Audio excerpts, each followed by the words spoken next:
হরে কৃষ্ণ।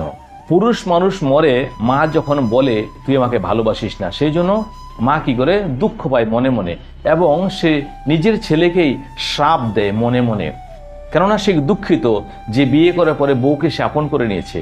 এদিকে বউ দেখছে যখন মাকে ভালোবাসে, মায়ের সাথে মিলেমিশে আছে, তখন বউ দুঃখ পায়, তখন সেই বউও মনে মনে পুরুষকে শ্রাপ দেয়।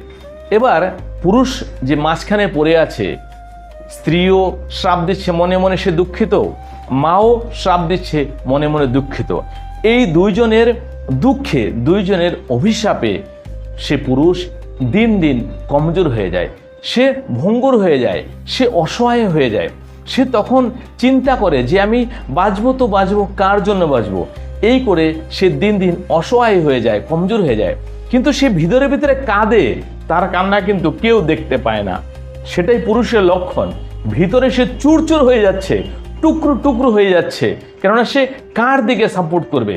কেননা সে তো দুনিয়ার সাথে লড়াই করে এই ঘর পরিবার চালানোর জন্য সে টাকা পয়সা ইনকাম করে নিয়ে এসছে, কিন্তু বাড়ির মধ্যে সির্ফ দুইজন মিলেমিশে থাকতে পারে না, শাশুড়ি আর বউ, দুজনের মধ্যে মিল নেই, এবং দুজন সব সময় সে পুরুষকে চাপ দিতে থাকে। এই পুরুষ যখন এতটা অসহায় হয়, তখন তার সন্তান হয়, তখন সে বাঁচার ইচ্ছা ছেড়ে দেয়, বা জীবনে আর কিছু করার জন্য তার কোনো আর ইচ্ছা থাকে না, কেননা সে দেখে নিয়েছে যে মাকেও খুব ভালোবাসতো, বউকেও খুব ভালোবাসতো, কিন্তু দুজনেই তাকে শুধু দুঃখ দিয়েছে এবং মনে মনে তারা অভিশাপও দিয়ে দিয়েছে। সেজন্য সন্তানের জন্য সেই পুরুষ আর কিছু করতে পারে না।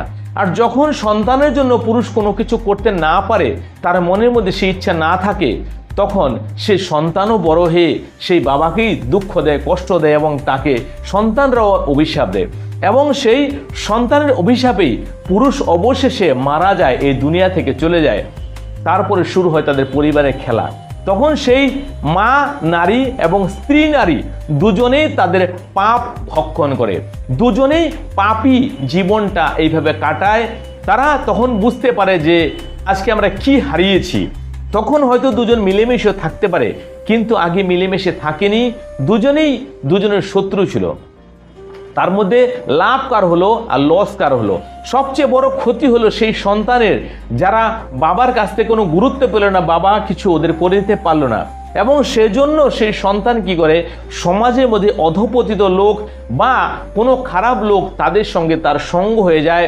তখন সে মদ বা স্ত্রীলোক বা এই সমস্ত জুয়া, তাস খেলা, এই সমস্ত জায়গার মধ্যে তার একটা সমাগম হয়, তারা সেখানে লিপ্ত হয়ে যায়, এবং সেই কর্মের জন্য সে তার নিজের জীবনটা নষ্ট করে, এবং সে দুঃখ পায়। সেও তো একটা পুরুষ, সেও ভাবে যে আজকে আমার মা আর আমার ঠাকুমা দুজন মিলে আমার বাবাকে শেষ করে দিয়েছে, তখনও সেও দুঃখ পায়। এই করে সেও মারা যায়, এবং তারা কেউ স্বর্গে যেতে পারে না। তারা এই দুঃখের জন্য, এই চাপে, নারীদের যন্ত্রণায় তারা সবাই নরক ভোগ করে।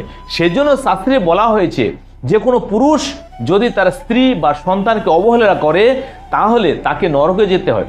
এবার দেখুন, যে নারীর জন্য পুরুষ সারা দিন রাত পরিশ্রম করে, সব কিছু করলো, মাকেও যত্ন করলো, বউকেও যত্ন করলো, কিন্তু তারপরে সে দুজনের মন পেল না, তাহলে সন্তানকে সে কি করে পরবশ করবে, কি করে সে মানুষ করবে?